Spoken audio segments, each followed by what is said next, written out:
Good morning guys, may bagong salang ako ngayon na itlog. Ito ay 38 pieces. Ito ay depende kasi sa lagayan. May bilang talaga siya. Ang ano natin ito, depende sa size ng itlog. Kaya nilalamnan ito ng 38 pieces na egg. May maliit, may malaki. Kapag malaki ang itlog mo, mga 30 lang ito kasya. Ngayon, itong sinalang ko is 38 pieces. Ngayon, may mga date siya. Yan, 2, 3. Yung mga itlog niya, hanggang ngayong linggo nagsalang ako. Ngayon, sasaksak ko siya. Ang gamit ko pala guys ay automatic incubator. Yan. Saksak natin siya para August 2 o bago mag-4 ng August 4. Tingnan natin kung ilan yung ma-harvest natin dito sa ating automatic incubator. Yan. Ngayon ko siya sinaksak July 5, 2026. Yan. Maka-August 2, 3. Tingnan natin kung ilan guys ang mapipisa sa ating automatic incubator. Itong automatic incubator ko nga pala guys, ang nakasalang dito ay 38 pieces siya. Ayan. Ayan. Sinalang ko na siya. Tingnan natin sa August. First week ng August. Ngayon, ito ay automatic incubator. Ito guys, ang basahan nito ay, ang power niya ay 80 watts.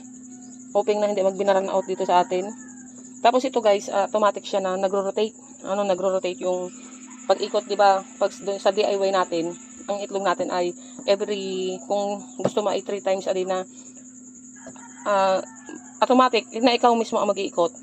Di ba hassle yon? Pupuntahan mo pa o magbibigay ka ng time para ikutin mo pa yung itlog mo para ibang side na naman yung mapapaikot ng itlog. Ito guys ay automatic na siya. Every 2 hours nagro-rotate yung mga egg niya. Hindi na siya hassle. Tapos meron tayo dito ngayon guys, sa unang salang ko, hindi muna ako gumamit ng tubig. Ayan, ito yung bottle ko na ginamit, yung 1.5. Ito yung ginamit ko. Gagamitin ko, pagdating ng 10 days niya. Tsaka ako naglalagay ng tubig pagka 10 days niya. Sa ngayon, dry muna, wala siyang tubig pag sa 10 days. Ito ay automatic na nagro-rotate every 2 hours. Hindi na hassle. Maliban lang pag nasisira yung natin ng itlog kapag nag-brown out. Pero tingnan natin sa August 7, August 2. Ito guys ay portable. Pwede rin siya guys, halimbawa nag-brown out sa lugar niyo. Gagamitan mo lang siya ng solar kung meron kang solar setup. Parang ganito. Ayan. Halimbawa nag-brown out, i-charge mo lang siya. Dito mo isasaksak. Tapos ito yung kanyang cable. Yan yung battery natin. Natin sa battery natin. Matik na siya kung halimbawa mag-brown out.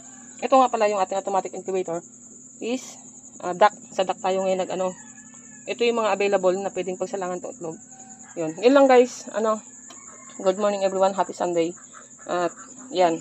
Abangan natin sa August 2, 3 itong kung ilan ang pipisa sa ating mga itlog na sinalang. Yun lang guys. Good morning everyone. God bless all. Bye-bye.